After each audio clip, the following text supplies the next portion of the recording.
2023년 10월 1일 동인교회 주일 오전 예배를 시작하겠습니다. 다 함께 묵상으로 기도하시겠습니다.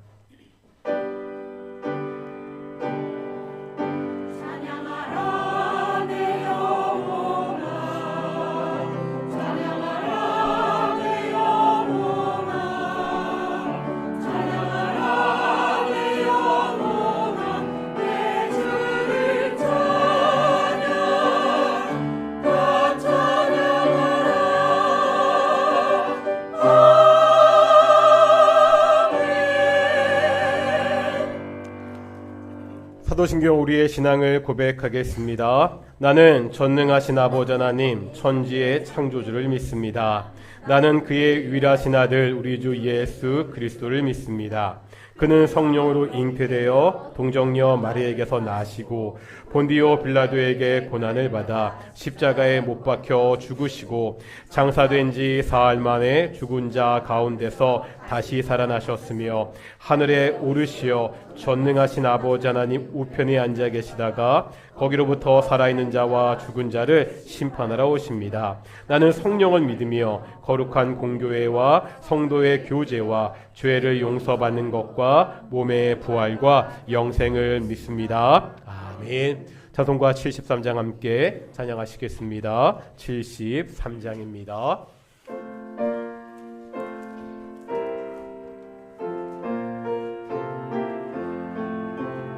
내 눈을 들어 두루 살피니 산악이라.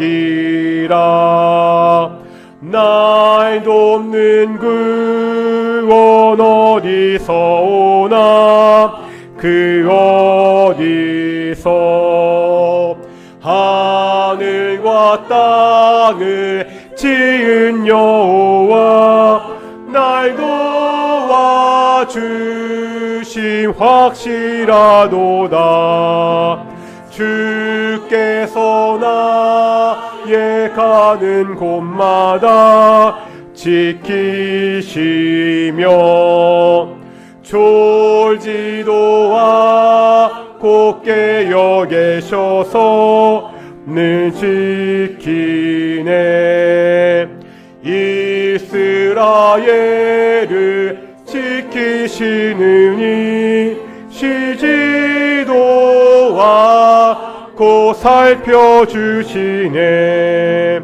여호와 나의 보호자시니 늘 지키며 오른팔 들어 보호하시고 그는 되네. 낮에는 해가 상치 못하며 또 밤에 달이 해치 못하네. 여호와 나의 영혼 지키사 돌보시며 내 모든 죄를 사해 주시고 늘 지키네.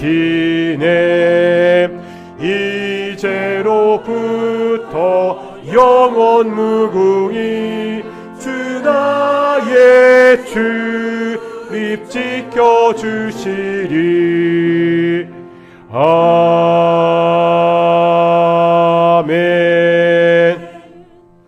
성시교독하겠습니다. 우리 64번 시편 148편입니다. 우리 주보순서지에 있습니다. 교독하시겠습니다. 할렐루야. 하늘에서 여호와를 찬양하며 높은 데서 그를 찬양할지어다.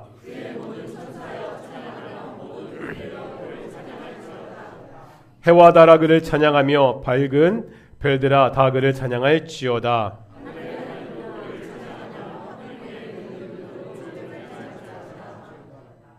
그것들이 여호와의 이름을 찬양함은 그가 명령하심으로 지음을 받았음이로다.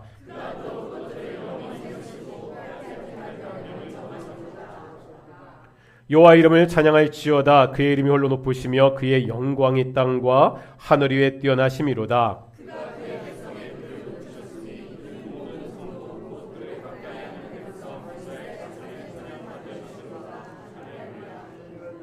아멘. 자리에 앉으시겠습니다. 찬송가 430장입니다. 찬송가 430장 함께 찬양하시겠습니다.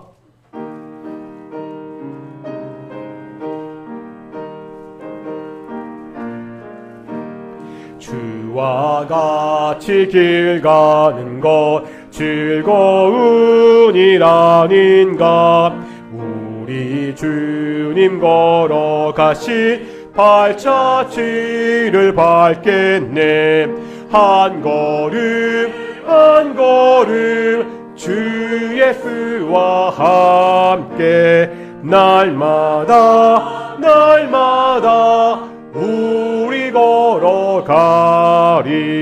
어린아이 같은 우리 미련하고 약하나 주의 손에 이끌리어 생명길로 가겠네. 한 걸음 한 걸음 주 예수와 함께 날마다 날마다 우리 걸어가리. 꽃이 피는 들판이나 험한 골짜기라도 주가 인도하는 대로 주와 같이 가겠네. 한 걸음 한 걸음 주 예수와 함께 날마다 날마다 우리 걸어가리. 옛 선지자 에녹같이 우리들도 천국에 들려 올라갈 때까지 주와 같이 걷겠네. 한 걸음 한 걸음 주 예수와 함께 날마다 날마다 우리 걸어가리. 기도하겠습니다. 사랑과 은혜가 충만하신 아버지 하나님 감사드립니다. 복된 날, 주일날, 예수님이 부활하신 이날, 예수님의 부활을 우리가 기념하며 감사하며 찬양하며 함께 모여 예배케 하심을 정말로 감사드립니다. 허물과 죄로 죽었던 우리를 하나님의 그 큰 사랑을 인하여 살려주시고 이제 하나님의 자녀 삼아주셔서 하나님의 이름을 아빠 아버지라 부르며 예배케 하심을 정말로 감사드립니다. 하나님, 우리가 매일매일 살아가면서 하나님께 영광 돌리고 하나님의 이름을 높이며 살 수 있도록 인도해 주십시오. 이 예배 시간 오직 성부, 성자, 성령 하나님 삼위일체 하나님의 이름만 높아지는 귀한 시간 될 수 있도록 인도해 주시옵소서. 하나님, 예배 나온 성도들 중에 혹시라도 마음이 어렵거나 힘들어하는 성도들이 있습니까? 오직 예배를 통해서 그 마음이 위로받게 하여 주시옵시고 하나님이 함께 하셔서 이 예배를 통해서 다시 한번 이 땅을 살아갈 힘을 얻고 돌아가는 귀한 시간 될 수 있도록 인도해 주시옵소서. 거룩하고 존귀하신 아버지 하나님, 오늘도 말씀이 선포됩니다. 오직 능력 있는 하나님 말씀만 선포되는 귀한 시간 될 수 있도록 인도해 주십시오. 감사하며 이 모든 말씀 예수님의 이름으로 기도드렸습니다. 아멘.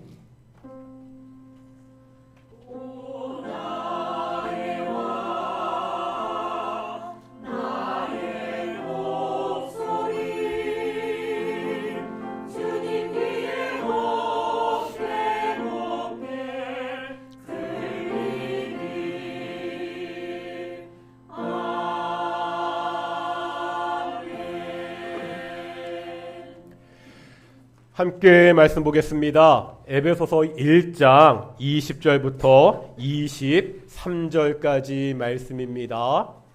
에베소서 1장 20절부터 23절까지 말씀 우리 교독하겠습니다. 제가 먼저 1장 20절 말씀 봉독하겠습니다. 그의 능력이 그리스도 안에서 역사하사 죽은 자들 가운데서 다시 살리시고 하늘에서 자기의 오른편에 앉히사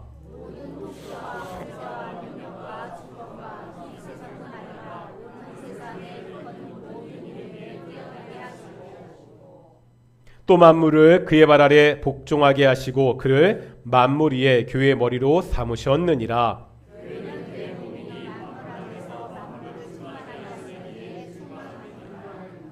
아멘. 이 시간 관리 찬양대 찬양으로 하나님께 영광 돌리시겠습니다.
아멘.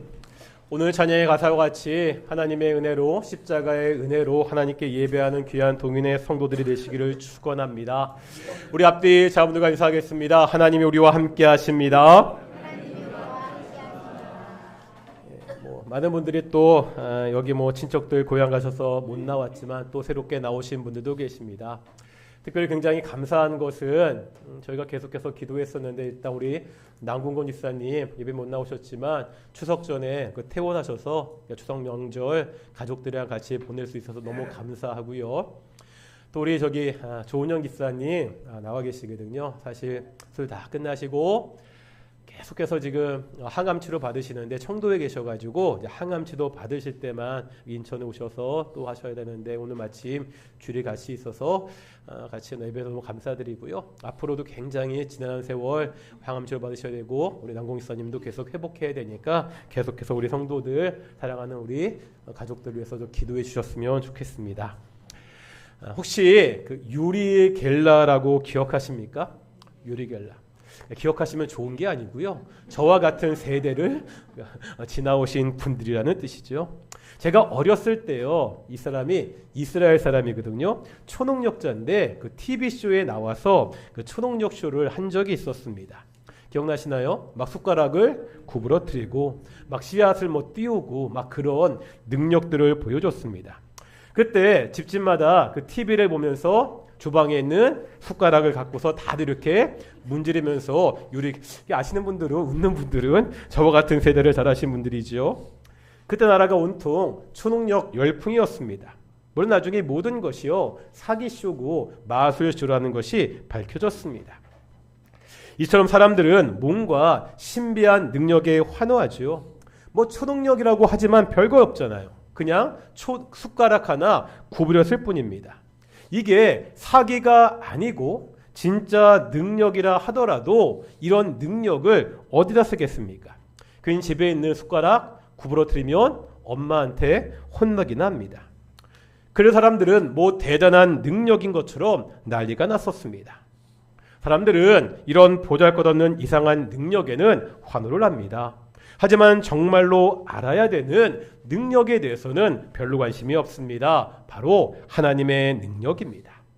우리는 지난주에 바울의 기도를 보았습니다. 바울은 에베소 성도들이 알기를 위해 기도합니다. 무엇보다 하나님을 알아야 됩니다. 이제 하나님을 아는 사람은 자신이 어떠한 존재인지도 알게 됩니다. 하나님이 우리를 부르셔서 주신 그 소망을 알아야 됩니다.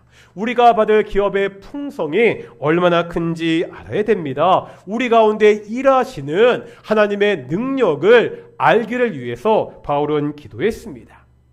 하나님의 능력은요, 우리가 처음 믿을 때부터 역사하셨죠. 내가 믿고 싶어서 믿는 것이 아니라 하나님이 내 안에서 먼저 일하셨습니다. 내가 이 교회 안에서 일을 감당할 때도 내 힘으로 하는 것이 아니라 하나님이 주신 능력으로 한다는 것을 우리가 기억해야 됩니다. 그렇다면 이제 우리가 생각해야 되는 것이 있습니다. 도대체 그 하나님의 능력이라는 것이 그만한 힘을 가지고 있냐는 겁니다. 하나님의 능력이 얼마나 대단하기에 우리에게 그러한 일을 할 수 있느냐를 따져봐야 됩니다.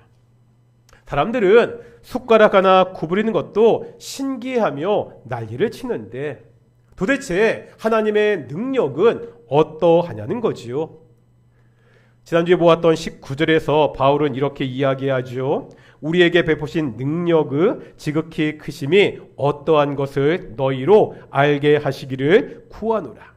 19절에서 바울은 하나님의 능력이 얼마나 큰지, 하나님의 능력이 얼마나 대단한지 너희가 알았으면 좋겠다. 내가 이것을 위해 기도한다. 이렇게 이야기했습니다.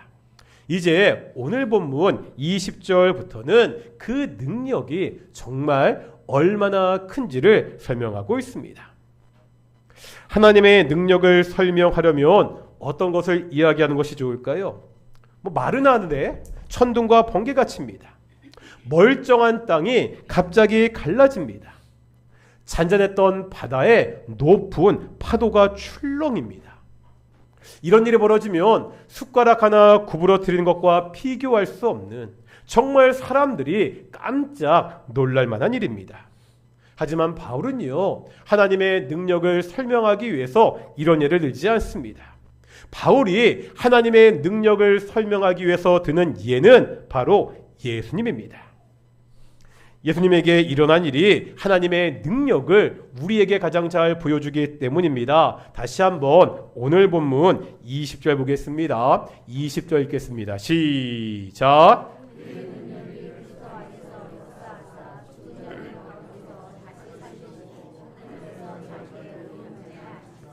아멘.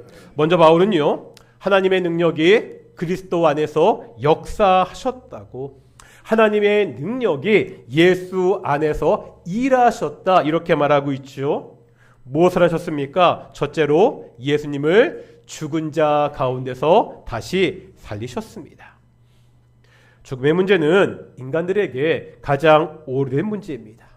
가장 심각한 문제입니다. 죽음은 인간들에게 절망의 문제였습니다. 사람들은 그동안 이 죽음을 피하기 위해서 수많은 노력들을 해왔습니다. 우리나라 드라마 중에 킹덤이라는 드라마가 있습니다. 오징어 게임 전에 전 세계적으로 히트쳤던 우리나라 드라마거든요. 이 킹덤이라는 드라마는 그러니까 조선시대에 있는 좀비를 다룬 영화입니다. 굉장히 설정이 특이해서 많은 사람들이 좋아했습니다. 그런데 이 드라마를 보면 그러니까 조선시대에 이 좀비 바이러스가 퍼진 것이 생사초라는 식물 때문이었습니다. 이 생사초라는 식물은 죽은 사람을 살린다고 알려졌습니다. 이 생사초를 가지고 이 권력을 가진 사람들이 죽었던 왕을 다시 살리려고 하다가 그것 때문에 온 나라에 좀비 바이러스가 퍼졌습니다. 뭐 이런 것들 말고도요, 의학의 발달로 인간의 수명을 연장하는 그 연구들이 한창입니다. 뭐 인간이 가지고 있는 피를 완전히 교체해서 수명을 늘리는 그러한 연구들도 지금 되고 있습니다. 물론 이러한 노력들이요, 인간의 수명을 조금은 연장시킬 수 있습니다. 하지만 사람은 누구나 결국 죽는다는 거죠. 죽음의 문제는 누구도 피해갈 수 없습니다. 예수님도 이 죽음의 문제를 만나셨습니다. 하지만 우리와 다릅니다. 예수님은 어쩔 수 없이 죽은 것이 아닙니다. 일부러 죽음의 길을 가셨습니다. 이유가 뭐죠? 이것만이 우리를 구원할 수 있는 유일한 길이었기 때문입니다.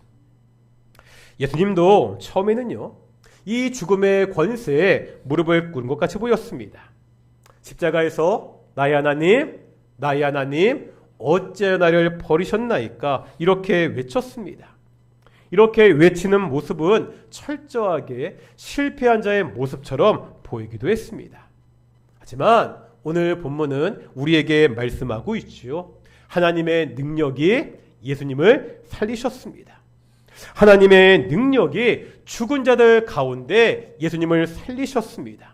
하나님의 능력은 죽음을 넘어섭니다. 하나님의 능력은 죽은 자도 살릴 수 있다는 것을 우리에게 가르치고 있습니다.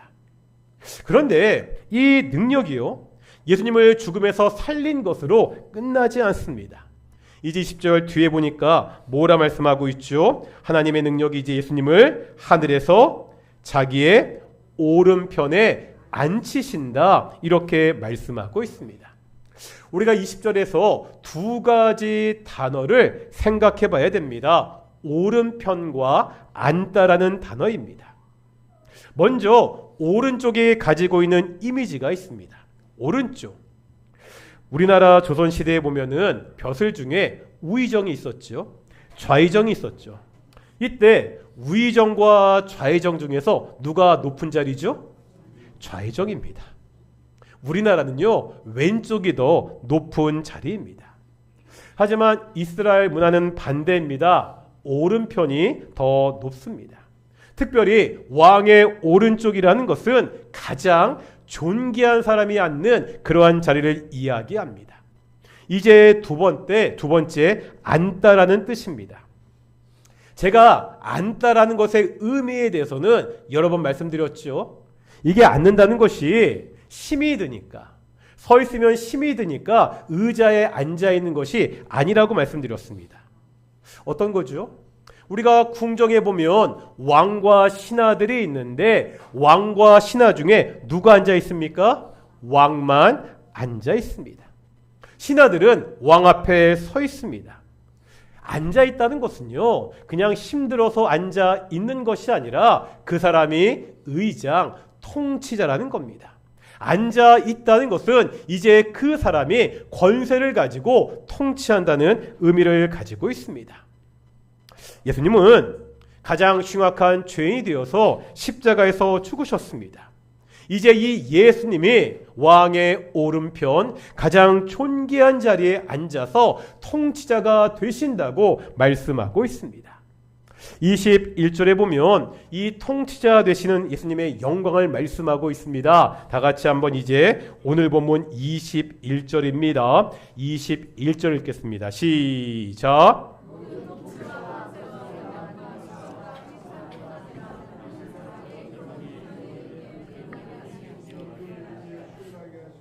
아멘. 21절에 보니까 모든 통치와 권세와 능력과 주권이 나옵니다. 이것은 단순히 이 세상에 있는 권력 기관들을 말하는 것이 아닙니다. 한번 6장 12절 보실까요? 뒤에 몇 장 넘기셔서 6장 12절 보겠습니다. 6장 12절 같이 읽겠습니다. 시작. 우리의 씨름은 혈과 육을 상대하는 것이 아니요 통치자들과 권세들과 이 어둠의 세상 주관자들과 하늘에 있는 악의 영들을 상대함이라. 여기 나오는 통치와 권세와 능력과 주권은 이 세상을 지배하고 있는 악한 영의 세력들을 이야기합니다. 이제 다시 오늘 보면 21절 중반절에 보면 이 세상뿐 아니라 오는 세상에 일컫는 모든 이름, 그렇게 나오고 있죠. 21절 후반절에 보면 예수님께서 이 모든 이름들 가운데 가장 뛰어나게 되었다고 그렇게 말씀하고 있습니다. 정리하면 이렇습니다. 부활하신 예수님은요, 하나님 보좌 우편에 앉아서 이 땅을 통치하시는 모든 이름 위에 가장 뛰어난 이름이 되셨습니다.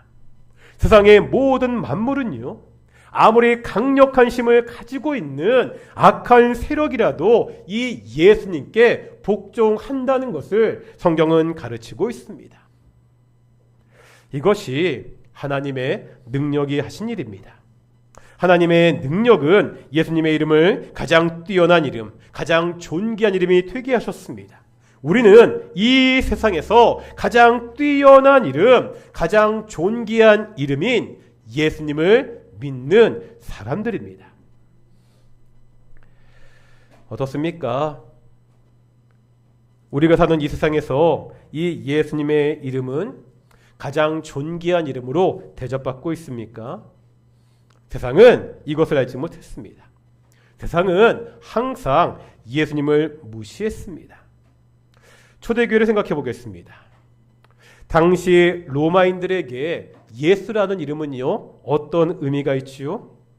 로마에 반역하다가 십자가에서 죽어간 반역자의 이름일 뿐입니다. 당시 유대인들에게 예수라는 이름은 어떠한 의미가 있었습니까? 하나님을 모독하고 백성들을 유혹해서 세상을 어지럽게 한 종교 이단아의 이름이었습니다. 그럼에도 우리 믿음의 선배들은요, 초대교회 성도들은 이 예수의 이름을 위해서 자신의 목숨을 바쳤습니다. 당시에는요, 오늘날처럼 주일날 교회에 얼굴만 비치고 가는 썬데이 크리스찬이 존재할 수 없었습니다. 내가 예수를 믿는다는 것은 사회적인 손해를 감수하는 것이었습니다. 때때로 내 목숨을 내놓아야 하는 일이었습니다. 우리 믿음의 선배들이 이 예수라는 이름에 그렇게 목매었던 것은 그 이름이 얼마나 존귀한지 알았기 때문입니다. 사람들은요, 이 예수를 건축자의 버린 돌처럼 취급했습니다. 하지만 우리 믿음의 선배들은 그 이름이 죽음에서 부활하신 이 세상뿐만 아니라 오늘 세상에서도 가장 뛰어난 이름이라는 사실을 알았습니다. 바로 나에게 영원한 생명을 주는 이름이 예수라는 이름이라는 사실을 알았습니다. 우리는 어떻죠? 우리 삶 가운데 예수님의 이름은 얼마나 높아지고 있습니까? 다시 말하면 다른 사람들이 내가 살아가는 그 모습을 보면서 예수님을 높이고 있습니까? 좀 더 좁혀보겠습니다. 지금 우리가 예배드리잖아요. 이 예배 가운데 예수님의 이름은 정말 높임을 받고 있습니까? 나의 예배는 혹시 습관적으로 하는 예배는 아닙니까? 내가 이 예배 중에서 존귀하신 그 예수의 이름 앞에 합당한 경배와 영광을 돌리고 있습니까? 우리가 알아야 됩니다. 바울은 지금 알기를 위해 기도하고 있습니다.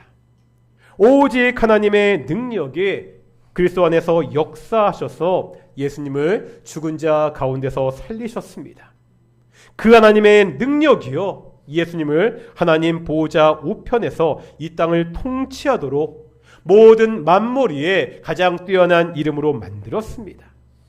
이것을 알고 마땅히 그 예수의 이름 앞에 합당한 경배와 찬양을 드리는 삶을 살 수 있기를 축원합니다.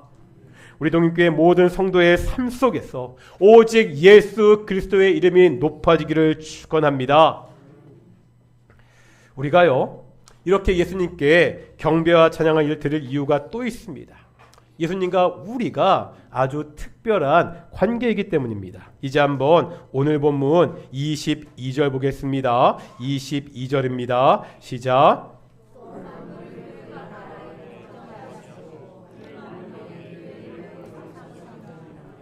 아멘. 22절 하반절에 보니까 예수님이 교회의 머리가 뭐가 되신다고요? 머리가 되신다고 말씀하고 있습니다. 다시 말하면 죽은 자 가운데 부활하시고 하나님 우편에서 만물을 통치하시는 그 예수님이 우리 교회의 머리가 되신다는 겁니다. 이제 23절 보실까요? 교회가 예수님의 몸이라고 말씀하는데요. 23절 보겠습니다. 시작.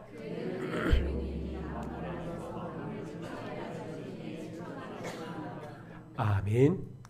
여기에는요, 예수님과 교회의 관계를 머리와 몸의 관계로 비유하고 있습니다. 이 비유는 굉장히 강력합니다. 우리가 성경을 보면 여러 가지 비유를 통해서 예수님과 교회의 관계를 설명하지요. 잘 아는 것이 신랑과 신부의 비유입니다. 예수님이 우리의 누가 되신다고요? 신랑 되시고요. 교회가 예수님의 신부입니다. 그러니까 예수님과 교회의 관계를 결혼 관계로 비유하고 있습니다. 또 어떤 게 있죠? 목자와 양의 비유가 있죠. 우리가 예수님의 양입니다. 예수님이 우리를 교회를 기르시는 목자가 되십니다. 그런데 이 교회를 몸과 머리로 비유하는 것은 이러한 것들과 차원이 달리합니다. 부부는요, 잠시 떨어져 있어도 살아는 갑니다. 양은요, 목자가 없어도 잠시 살아는 있을 수 있습니다. 하지만 머리와 몸은 그렇지 않지요. 머리가 없는 몸은 살아있지 않습니다. 몸과 머리는 둘로 나눌 수 없는 완전한 하나의 생명체입니다. 지금 예수님과 교회 관계가 이렇다는 거예요.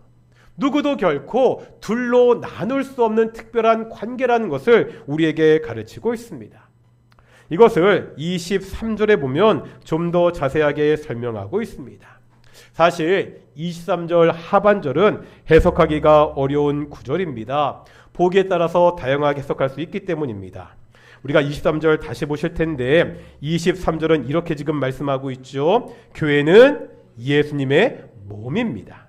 이게 첫 번째고요. 그 다음에 이것을 설명하고 있는데 예수님의 몸인 교회는 만물 안에서 만물을 충만하게 하시는 이의 충만이다. 이렇게 말씀하고 있습니다.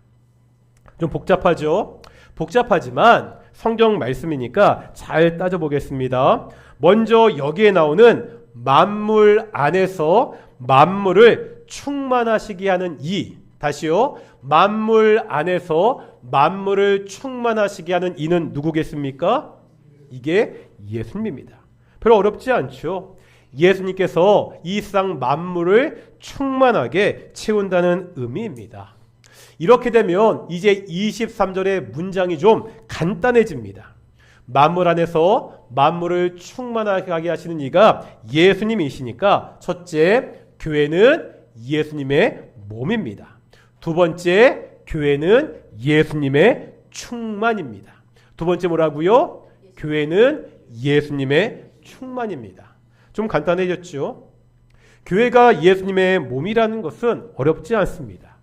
문제는 교회는 예수님의 충만이다. 이것의 의미입니다. 이때 충만을 어떻게 해석하느냐로 두 가지로 나눌 수 있습니다. 이 충만이라는 단어가 문법적으로 능동적으로도 수동적으로도 해석이 되기 때문입니다. 좀 어려워지죠? 능동적, 수동적. 한번 찬찬히 보겠습니다. 그럼 먼저 이 충만이라는 의미가 능동적 의미로 사용되었을 때 이렇게 해석이 됩니다. 교회는 예수님을 충만하게 한다. 뭐라고요? 교회가 예수님을 충만하게 한다. 교회가 예수님을 충만하게 완전하게 만든다는 겁니다. 다시 말하면 예수님이 교회가 없이는 완전하지 못하다는 겁니다.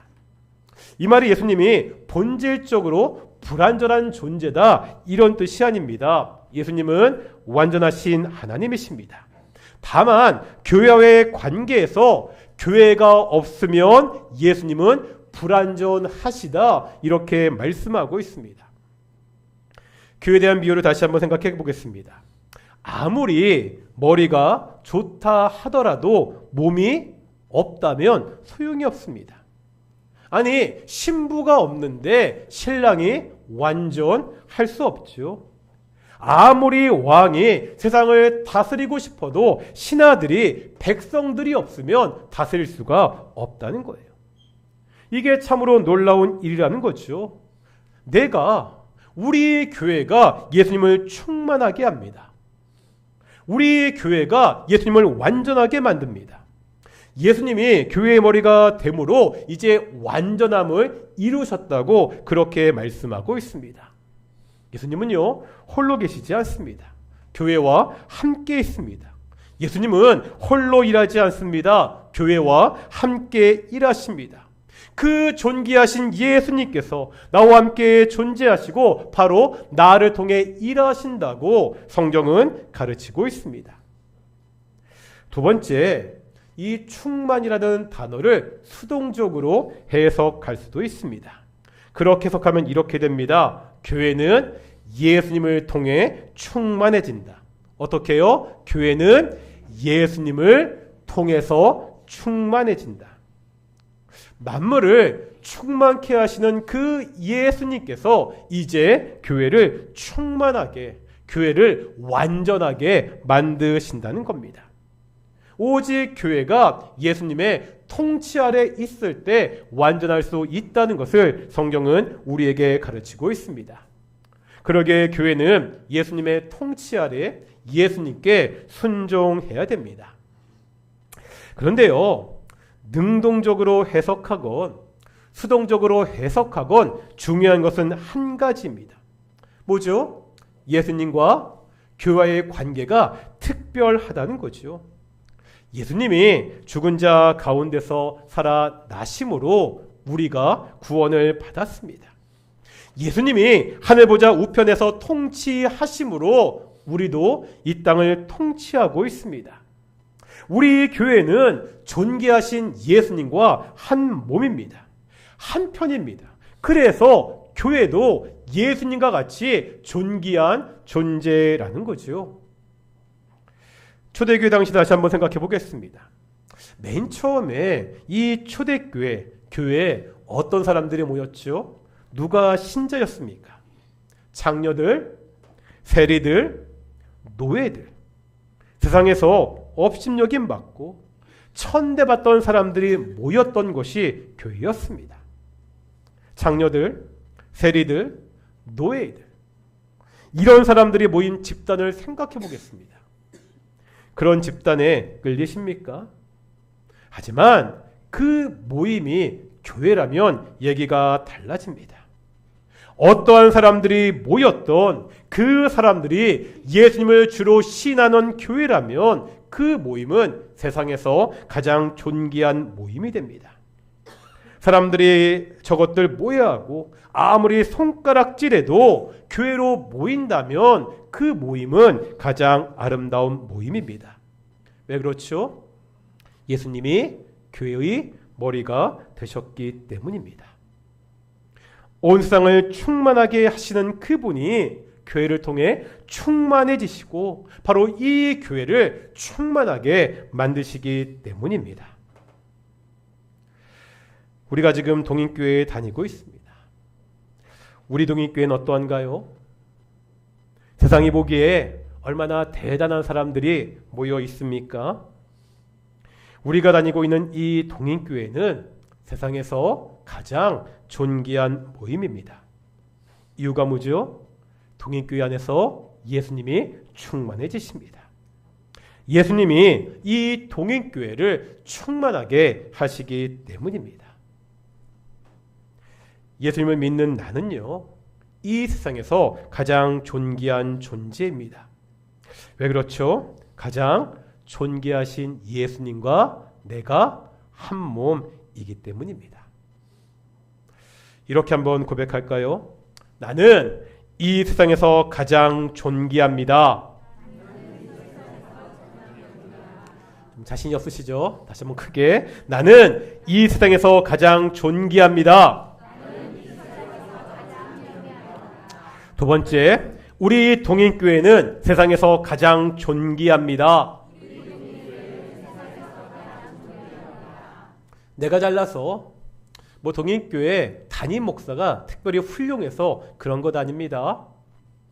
우리의 머리가, 우리 교회의 머리가 가장 존귀하신 예수님이 되시기 때문입니다. 우리 옆에 분들 이렇게 축복하실까요? 당신은 세상에서 가장 존귀합니다. 아멘. 바울은요, 하나님의 능력이 우리 안에서 강력하게 역사하게 한다는 것을 알기를 위해 기도합니다. 그 하나님의 능력이 얼마나 큰 것인지 우리가 알기를 위해 기도하고 있습니다. 그 능력은 예수님을 가장 존귀하게 했습니다. 이제 우리는 그 예수님과 한 몸입니다. 그러기에 우리가 이 땅에서 가장 존귀한 존재라고 성경은 말씀하고 있습니다. 가장 존귀한 존재로서 가장 존귀하신 그 예수님께 경배와 찬양할 수 있는 우리 동인의 성도들이 되시기를 축원합니다. 우리 수많은 무리들 줄지어 함께 찬양하며 예배 가운데 기도 가운데 나아가겠습니다.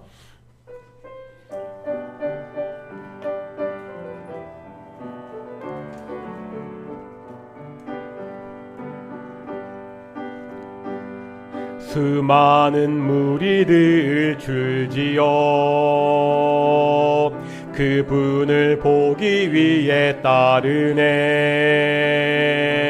평범한 목수이신 그분 앞에 모든 무릎이 꿇어 경배하네. 모든 문제들 하나하나 죽음까지도 힘을 잃고 생명의 근원 되신 예수 이름 앞에 모든 권세들 굴복하네. 예수 이름 높이세. 능력의 그 이름 예수 이름 높이세. 구원의 그 이름 예수 이름을 부르는 자 예수 이름을 믿는 자 예수 이름 앞에 나오는 자 복이 있도다. 수많은 무리들 줄지어 수많은 무리를 줄지어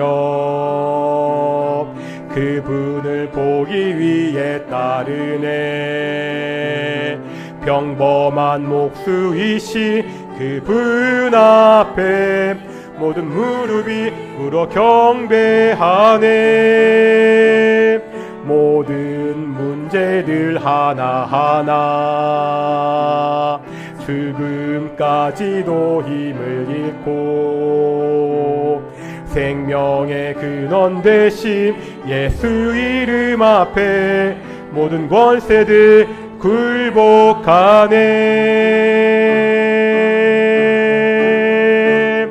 예수 이름 높이세 능력의 그 이름, 예수 이름 높이세 구원의 그 이름, 예수 이름을 부르는 자, 예수 이름을 믿는 자, 예수 이름 앞에 나오는 자 복이 있도.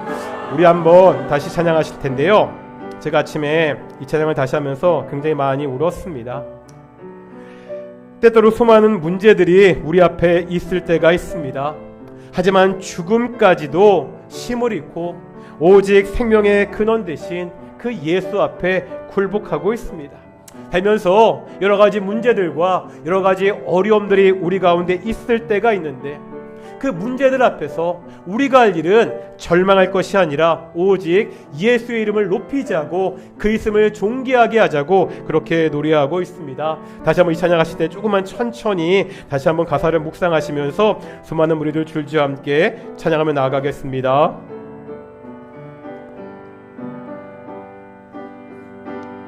수많은 무리들 줄지어 그분을 보기 위해 따르네. 평범한 목수이신 그분 앞에 모든 무릎이 꿇어 경배하네. 모든 문제들 하나하나 죽음까지도 힘을 잃고 생명의 근원 되신 예수 이름 앞에 모든 권세들 굴복하네. 예수 이름 높이세 능력의 그 이름, 예수 이름 높이세 구원의 그 이름, 예수 이름을 부르는 자, 예수 이름을 믿는 자, 예수 이름 앞에 나오는 자 복이 있도다. 함께 기도하겠습니다. 예수 이름을 높이는 귀한 동인의 성도들 될 수 있도록 기도하겠습니다. 때때로 아까 말씀드렸듯이 우리 삶에 어떠한 문제들이 있더라도 어떠한 어려움이 있더라도 우리가 그것들 때문에 절망하는 것이 아니라 오직 예수의 이름을 높이며 예수 이름 앞에 무릎 꿇고 기도하며 그것들을 이겨낼 수 있는 귀한 성도들이 될 수 있도록, 우리의 삶이 오직 예수의 이름을 높이는 삶이 될 수 있도록, 우리 동익교회 예배가 오직 예수의 이름을 높이는 예배가 될 수 있도록 우리 함께 기도하며 나아가겠습니다. 함께 기도하시겠습니다. 거룩하고 존귀하신 아버지 하나님, 우리가 기도하며 나아가기를 소망합니다.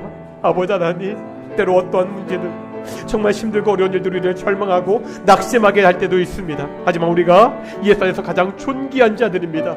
우리 앞에 예수의 이름이 있습니다. 하나님의 능력이 가장 존귀하게 하신 그 예수의 이름이 우리 앞에 있습니다. 우리가 그 이름 앞에 무릎 꿇고 오직 예수의 이름을 높일 수 있는 귀한 동민의 성도들이 될 수 있도록 인도하시고 주여 도와주시옵소서. 오직 우리의 삶 가운데서 이 예수의 이름이 높아지게 하여 주시옵시고 우리가 오직 예수의 이름을 높여 살아갈 수 있도록 인도하여 주시옵소서. 아무리 절망적이고 어려운 순간이라도 주의 능력이, 하나님의 능력이 함께 하셔서 오직 예수의 이름이 높아질 수 있도록 인도하시고 주여 축복하여 주시고 주여 함께하여 주시옵소서. 아버지 하나님, 오직 예수의 이름이 우리 예배 가운데 높아지기 원합니다. 오직 예수의 이름만이 예배 가운데 높아질 수 있는 귀한 동인의 예배 될 수 있도록 인도하시고 주께서 축복하여 주시옵소서. 함께하여 주시옵소서. 은혜로 지켜주시고 우리 동인 성도들을 붙잡아 주시옵소서. 우리가 계속해서 기도하겠습니다. 매주 기도했습니다. 우리 사랑하는 남궁건 집사님, 사랑하는 조은영 집사님, 하나님이 지켜주시고 하나님이 치료해주시고 하나님이 회복시켜달라고 기도하겠습니다. 동일교회 안에 여러 가지 질병으로 고통받는 그런 우리 가정들과 우리 성도들도 있습니다. 경제적인 문제, 가족의 문제, 여러 가지 문제들 때문에 힘들어하는 우리 동인의 성도들도 있습니다. 하나님 함께해 주십시오. 그 모든 문제들 가운데 주께서 개입하셔서 죽음의 권세도 물리치신 그 능력이 우리 동인의 가정들 가운데, 성도들 가운데 역사해 주십시오. 우리 함께 기도하시겠습니다. 아버지 하나님, 사랑하는 성도들을 위해서, 사랑하는 가정을 위해서 기도합니다. 아버지 하나님 감사합니다. 우리 양궁국 기사님 잘 회복되어서 퇴원해서 이제 집에서 복귀하게 하심을 정말로 감사드립니다. 아직까지 지난한 치료 과정이 남아있지만 사랑하는 조은영 집사님 이렇게 함께 나와 예배케 하심을 정말로 감사드립니다. 하나님 계속 지켜주시고 계속해서 회복시켜주시고 하나님이 계속 치료하여 주십시오. 우리 동인의 성도들 가운데 하나님의 은혜가, 하나님의 특별한 돌보심이 필요한, 하나님의 치료가 필요한 성도들이 있습니다. 그 아픈 곳에 손님이라 만져주시고 그 아픈 것이 온전히 회복될 수 있도록 인도하시고 주께서 축복하여 주십시오. 하나님이 회복시켜 주시옵소서. 하나님이 고쳐 주시옵소서. 하나님이 새롭게 하여 주시옵소서. 하나님의 능력으로 돌봐 주시옵소서. 하나님, 동인의 가정 가운데 어떤 문제들이 있습니까? 어떤 어려움들이 있습니까? 아버지 하나님, 경제적인 문제, 관계의 문제, 여러 가지 문제들이 얽혀 있더라도 하나님 그 문제 가운데 주께서 개입하셔서 어떠한 문제라도 하나님의 능력 앞에 해결될 때 없다는 걸 알고 우리 꼭 기도할 수 있는 귀한 성도를 수 있도록 인도하여 주시옵시고 하나님이 그 문제 가운데 개입하셔서 해결하여 주시옵소서. 오직 하나님 덮을 수 있는 귀한 교회 성도를 수 있도록 인도하시고 주께서 축복하여 주시옵소서. 마지막으로 다음 주에 있을 우리 전교인 수련을 위해서 기도하겠습니다. 하나님, 이번 전교인 수련회 우리가 회복을 경험하고 새로운 사명을 받고 갈 수 있는 귀한 수련회가 될 수 있도록 함께 기도하겠습니다. 이번 수련을 통해서 우리 동익교회가 2023년 하반기를 잘 준비할 수 있도록 우리 함께 기도하겠습니다. 여러 가지 사정으로 아직도 마음을 정하지 못한 우리 성도들도 있습니다. 그들의 마음을 정하게 하셔서 좀 더 많은 성도들이 함께 수련회에 참여할 수 있도록 우리 함께 기도하기를 소망합니다. 함께 기도하시겠습니다. 아버지, 우리 다음 주에 전교인 수련을 준비하고 있습니다. 이번 전교인 수련회 다시 한번 주께서 우리에게 부어주시는, 우리 동익교회 공동체에 부어주시는, 개개인 성도에게 부어주시는 회복을 경험할 수 있는 귀한 시간 될 수 있도록 인도하여 주시옵소서. 아버지 하나님, 주께서 함께하여 주십시고 오직 하나님의 능력을 경험하고 다시 한번 주께서 주신 사명을 돌아볼 수 있는 귀한 전교인 수련회 될 수 있도록 인도하시고 주께서 축복하여 주시옵소서. 이번 전교인 수련을 통해서 우리 하반기 동익교회가 하나님의 사명을 바라보며 준비해 나아갈 수 있는 귀한 하나님 수련회 될 수 있도록 인도하시고 주께서 축복하여 주십시오. 하나님, 아직까지 여러 사정으로 마음을 정하지 못한 우리 귀한 성도들도 있습니다. 하나님, 그들의 마음을 정하게 하셔서 함께 수련에 참여하시게 하시고 많은 성도들 함께 수련에 참여해서 정말 함께 주께서 주신 그 은혜와 능력을 누릴 수 있는 귀한 시간 될 수 있도록 인도하시고 주께서 축복하여 주시옵소서. 수련에 시작해서 마치는 모든 시간들까지 주께서 함께하여 주시옵시고 오직 하나님의 영광이 드러나는 귀한 시간 될 수 있도록 인도하시고 주께서 축복하여 주시옵소서. 하나님이 함께하여 주시옵소서. 하나님의 은혜를 부어 주시옵소서. 사랑과 은혜가 충만하신 아버지 하나님 감사드립니다. 오늘도 존귀하신 예수의 이름을 높이는 것이 얼마나 우리에게 소중한 것인지를 배우게 하심을 감사드립니다. 우리가 약한 자고 우리가 정말 보잘것없는 자이지만 예수와 우리가 한 몸이기에 우리가 가장 존귀한 자가 되었습니다. 이 땅 가운데서 가장 존귀한 자로 존귀한 예수님 이름을 높이며 살아가는 귀한 동인의 성도들이 될 수 있도록 인도해 주시옵소서. 감사드립니다. 이 모든 말씀 예수님의 이름으로 기도드렸습니다. 아멘. 찬송가 215장 하시면서 우리 헌금 봉헌하시겠습니다. 찬송가 215장입니다. 1절과 4절 하시겠습니다.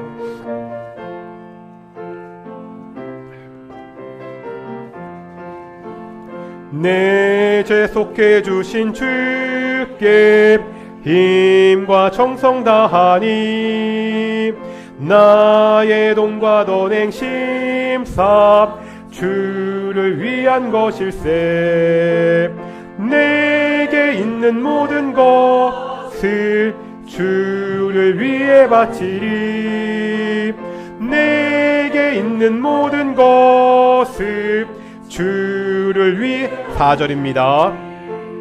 신기하고 놀라워라 영광스런 왕의 왕. 나를 친구 삼아 주사 편히 쉬게 하시네. 주의 날개 보호 아래 영원한 식 얻겠네. 주의 날개 보호 아래 영원한 식 얻겠네. 아멘.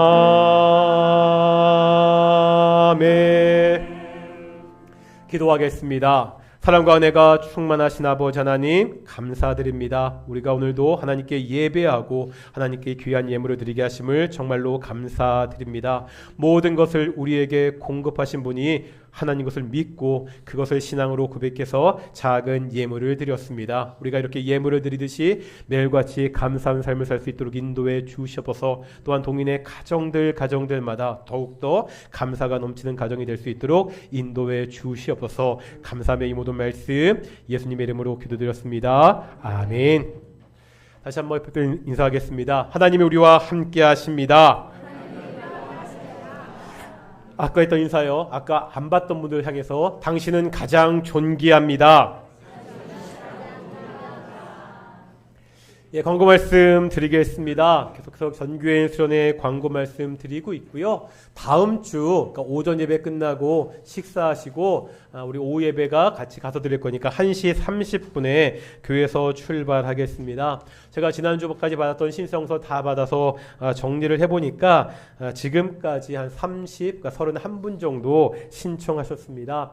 물론 여러 가지 사정으로 가기 힘든 분들도 계시겠지만 한번 가셨으면 좋겠습니다. 이번 수련회가 계속 말씀드린 듯이 우리 코로나19의 그러한 시대를 매듭짓고 다시 한번 하나님의 사명으로 우리 동인교회가 달려갈 수 있는, 특별히 2023년 하반기 그리고 앞으로 우리 동인교회가 어떻게 나아가야 될지를 다시 한번 고민하는 시간이 되었으면 좋겠거든요. 같이 잘 쉬고 잘 먹고 같이 말씀 듣고 은혜 받고 했으면 좋겠으니까 여러 가지 쉽지 않은 상황들이 있겠지만 가급적이면 시간을 내셔서 정말로 시간이 안 되시는 분들은 당일날 밤에 모든 집회가 끝나고 다시 교회로 돌아오는 차량도 준비하고 있습니다. 그런 분들이 몇 분 계셔가지고요.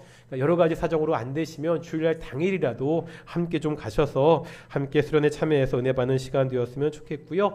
오늘까지 참가 신청서와 회비를 꼭 내주셨으면 좋겠고 1층 주보대에 보면 그 개인 후원을 받는 있거든요. 혹시 개인 후원하실 분들 거기서 후원을 좀 하셨으면 좋겠습니다.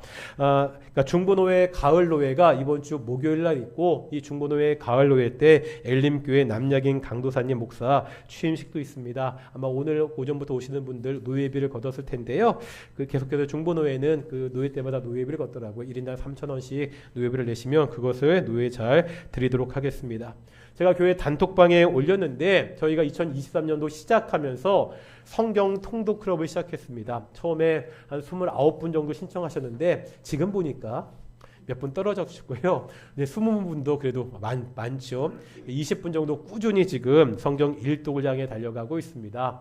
쭉 계산해 보니까 10월 10일 날 정도에, 그러니까 10월 10일 날 구약 성경이 끝나거든요. 10월 11일부터 신약 성경이 시작됩니다. 그래서 다시 한번 갱생의 기회를 드리고요.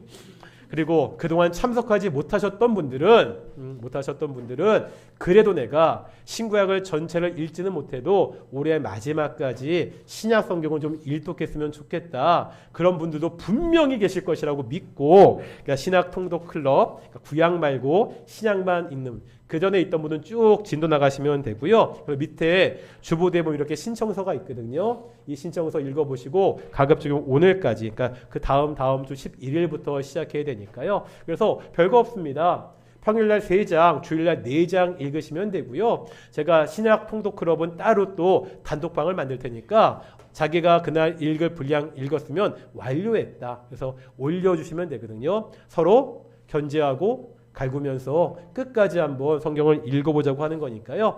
우리 구약 성독을 하실 분들은 계속 하셨으면 좋겠고요. 중간에 이렇게 못하신 분들 혹은 새롭게 신약을 읽기로 결심하신 분들은요. 꼭 신청서 내주셔서 우리 다 함께 좀 많은 성도들이 함께 참여하셨으면 좋겠습니다. 자리에 일어나시겠습니다. 찬송가 55장입니다. 찬송가 55장 함께 찬양하시겠습니다.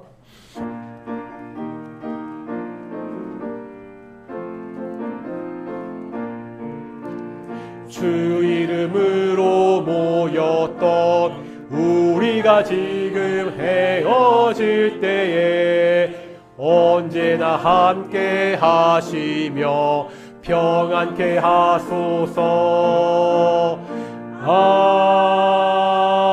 아멘. 기도하겠습니다. 이제는 예수 그리스도의 은혜와 아버지 하나님의 사랑하심과 성령의 교통하심이 이 땅 가운데 오직 존귀하신 예수의 이름을 높이며 살아가는 동인의 성도들 가운데 영원히 함께 하시기를 축원하옵나이다. 아멘.